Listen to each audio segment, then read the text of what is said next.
ఉన్నాం. నిజంగా చెయ్యాలంటే ఈ ప్రస్తావన ఎందుకు తీసుకొస్తున్నానంటే సమాజంలో అస్థిరత లేదంటే డిస్హార్మనీ క్రియేట్ చేయడానికి మేము లేవు ఇక్కడ.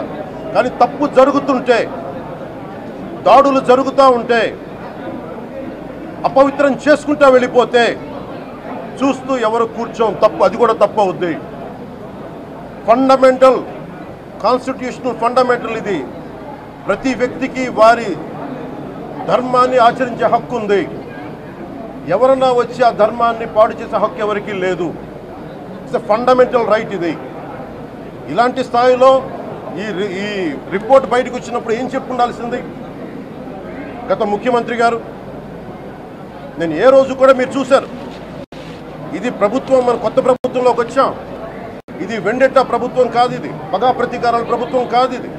కానీ తప్పు జరుగుతుంటే మటుకు చేతులు కట్టుకొని చూసే ప్రభుత్వం కూడా కాదు. అది మీకు చాలా పకడ్బందీగా తెలియజేస్తున్నాను విషయం. అలాంటిది ఆ మీద ఎన్నో మాట్లాడిన మేము ఎప్పుడు మాట్లాడలా. రామతీర్థం గురించి జరిగినప్పుడు కూడా మేము మాట్లాడలా. కానీ ఈ రోజున రిపీట్ అయిపోతున్నాయి మిస్టేక్స్. అలవాటు అయిపోయింది, ఆలవాలం అయిపోయింది. ఇంక ఇక్కడితో ఆగాలి. ఇది ఎప్పుడే ఫుల్ స్టాప్ టు దిస్. దీంట్లో ఒకరు నిందించట్లా. టీటీడీ బోర్డు ఉంది, వైసీపీ కాన్స్టిట్యూట్ చేసిన టీటీడీ బోర్డు ఉంది. వైవి సుబ్బారెడ్డి గారు ఉన్నారు టీటీడీ చైర్మన్గా, టీటీడీ ఈవోగా ధర్మారెడ్డి గారు ఉన్నారు. మళ్ళీ వాళ్ళు కాకుండా కొత్తగా వచ్చారు. ఈ 5 సంవత్సరాలు ఈ బోర్డు ఏం చేస్తూ ఉంది? ఈ టీటీడీ బోర్డుని మేము ప్రశ్నిస్తున్నాం. మీరు బయటికి రండి. గత ముఖ్యమంత్రి ఏం చేసి ఉండాల్సింది వచ్చినప్పుడు? మీరు పంపించండి ల్యాబ్స్కి. మీకు ఎవరైతే తప్పులు చేశారో వారి మీద మీరు చర్యలు తీసుకోండి చెప్పాలి. కానీ తప్పులు చేసిన వాళ్ళని వెనకేసుకొచ్చే విధానం ఏంటో నాకు అర్థం కావట్లేదు. ఇది ఆయన మార్చుకోవాలి.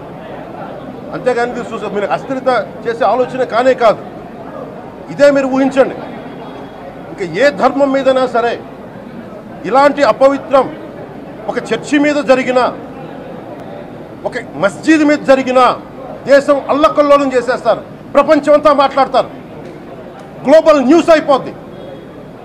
కానీ దేశంలో కోట్లాది మంది హిందువులు అపవిత్రమైతే, ఈ ప్రసాదం అపవిత్రమైతే ఒక్కరు కూడా మాట్లాడకూడదు. ఇది సెక్యులర్ వ్యవస్థకు విఘాతం అంటే హిందువులకి మనోభావాలు ఉండవా? ఇది ఒక్కరు నిందించట్లా. అసలు మీరు ప్రస్తావన చేయకూడదు, ఇది తప్పు, ఇది మాట్లాడకూడదంటే ఎట్లా? ఇదే వేరే మతానికి మీరు అన్వయిస్తారా? నేను అన్ని మతాలని సమానంగా గౌరవించేవాడిని, ఇస్లాంని గౌరవించేవాడిని, క్రిస్టియానిటీని గౌరవించేవాళ్ళం. మేమందరం సనాతన ధర్మం అని మొత్తుకుంటున్నాం. దేనికి సనాతన ధర్మం అంటే? సనాతన ధర్మానికి ఒకరు ప్రారంభించింది కాదు. ఇది ఒక వ్యక్తి ఒక కూర్చోబెట్టి ఒకరు స్టార్ట్ చేసింది కాదు. ఇది కొన్ని వేలాది సంవత్సరాలుగా అన్ని మతాలని, అన్ని విశ్వాసాలని అలింగనం చేసుకున్న నేల ఇది. అలాంటి విశ్వాసాలకి దగ్గర తీసుకున్న ఈ నేల మీద ఇలాంటి అపవిత్రం జరిగితే, రిపీటెడ్గా జరిగితే, ఒకసారి కాదు 2 సార్లు కాదు, రిపీటెడ్గా జరిగితే ఇప్పుడు కూడా మాట్లాడకూడదంటే అది తప్పు చేసిన వాళ్ళం అవుతాం. దోషులకి శిక్ష పడాలి. ఫుడ్ అడల్టరేషన్ ఇది మేము కాదంటలా. టీటీడీ బోర్డు, అప్పుడు టీటీడీ బోర్డు బాధ్యత తీసుకోవాలి. పొలిటికల్గా వచ్చి అలంకారప్రాయంగా ఒక్కొక్కళ్ళు వచ్చేసి దర్శనాలకి టికెట్లు ఇవ్వడానికి మీరు బోర్డు మెంబర్స్ అవ్వలేదు. మీరు ఎవరు చైర్మన్ కానీ ఈవో కానీ. మీరు అక్కడ ధర్మాన్ని పరిరక్షించాలి. మీరు అక్కడ మీ ఇష్టాలకి మీరు కూర్చోబెట్టి మీ ఇష్టాలకి కాంట్రాక్ట్లు ఇచ్చుకోవడానికి మీరు టీటీడీ బోర్డుకి మీరు వెళ్ళలేదు. మీరందరూ, మీ అందరికీ బాధ్యత ఉంది. మీరు నిర్ణయించుకోవాలి. ఎవరికి కోపాలు రావు, ఎవరికి వేదన రాదు, ఎవరికి బాధలు రావుంటే కుదరదు. వస్తాయి బాధలు, వేదన ఉంది, మాట్లాడతాం. మర్చిపోకండి ఎవరు. గత ముఖ్యమంత్రి గారు కూడా నేను చేస్తా ఉన్నాను, జగన్మోహన్ రెడ్డి గారికి కూడా. ఇదే చర్చికి జరిగితే మీరు ఊరుకుంటారా? ఒక మసీదుకి జరిగితే ఊరుకుంటారా?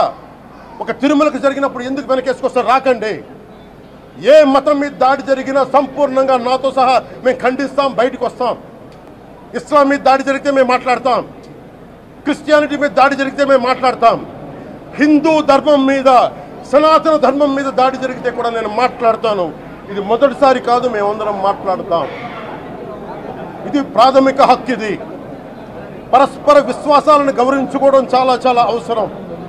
ఇది అందరికీ తెలియజేస్తున్నాను. ఇది దోషులకి కఠిన శిక్ష పడాలి. అలాగే ముఖ్యమంత్రి గారికి కూడా నేను తెలియజేసుకున్నాను, చంద్రబాబు నాయుడు గారికి కూడా క్యాబినెట్ మీటింగ్ జరగాలి, అసెంబ్లీలో చర్చ జరగాలి. అసలు టీటీడీ ట్రస్ట్లో ఎన్ని అవకతవకలు జరిగినాయి దీని మీద కూలంకషంగా దీని మీద చర్చలు జరగాలి. అలాగే నిన్న అందరూ మీడియా పెద్దలు కూడా అడుగుతూ ఉన్నారు, అధిపతులు పత్రికాధిపతులు కూడా అడుగుతూ ఉన్నారు, మీడియా వారు కూడా అడుగుతున్నారు దీన్ని సిబిఐకి తీసుకెళ్లాలా లేదా అనేది. అది గౌరవ ముఖ్యమంత్రి గారు నిర్ణయం తీసుకోమని మీరు ఏ నిర్ణయం తీసుకున్నా క్యాబినెట్ మీ వెనకాల ఉంటుంది, ప్రజలు మీ వెనకే ఉంటారు. ఇది ఇక్కడతో ఆగాలని మనస్ఫూర్తిగా నేను కోరుకుంటున్నాను. అలాగే 40 సంవత్సరాలుగా కర్ణాటకలోని గీ కంపెనీకి ఇస్తూ ఉన్నారు.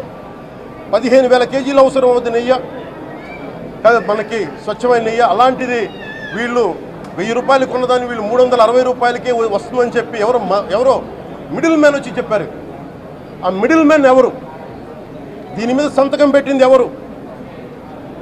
మీరు 1,00,000 లడ్డూలు మీరు అయోధ్యగా పంపించినప్పుడు మాట్లాడింది ఎవరు? చెక్ చేశారా? క్వాలిటీ చెక్ చేశారా? కోట్లాది మంది భగవంతుణ్ణి విశ్వాసం ప్రకటించే ప్రతి ఒక్కరి ఈ రోజున బాధకు గురయ్యారు. నాకు నిజంగా ఇంకో వేదన కూడా ఉంది. ఇది ఇంకొకరు నిందించట్లా. తిరుమలలో ఉండే ఇంతమంది సేవ చేసుకునే వ్యక్తులు కానీ మీరందరూ హిందువులే కదా, మీరందరూ టీటీలో ఉండే వందలాది మంది ఎంప్లాయీలు, మీకు ఉద్యోగులు, వేలాది మంది ఉద్యోగులు, మీరందరూ ఏం చేస్తున్నారు? మీరు హిందువులు కాదా? మీరు స్వామివారికి అపవిత్రం జరుగుతూ ఉంటే మీరు కల్తీనే జరుగుతుంది మీకు తెలిసి కూడా మీరు ఎందుకు కాముకున్నారు? భయపడ్డారా? వైసీపీ అంటే వైవి సుబ్బారెడ్డి గారంటే భయపడ్డారా? ధర్మారెడ్డి గారంటే భయపడ్డారా? ఏ స్వామి అయితే మీకు ఆశ్రయం ఇచ్చాడో ఆ స్వామికి అపవిత్రం జరుగుతూ ఉంటే మీరందరూ కామ్గా కూర్చునే మీకు ఎలా వచ్చింది? మీకు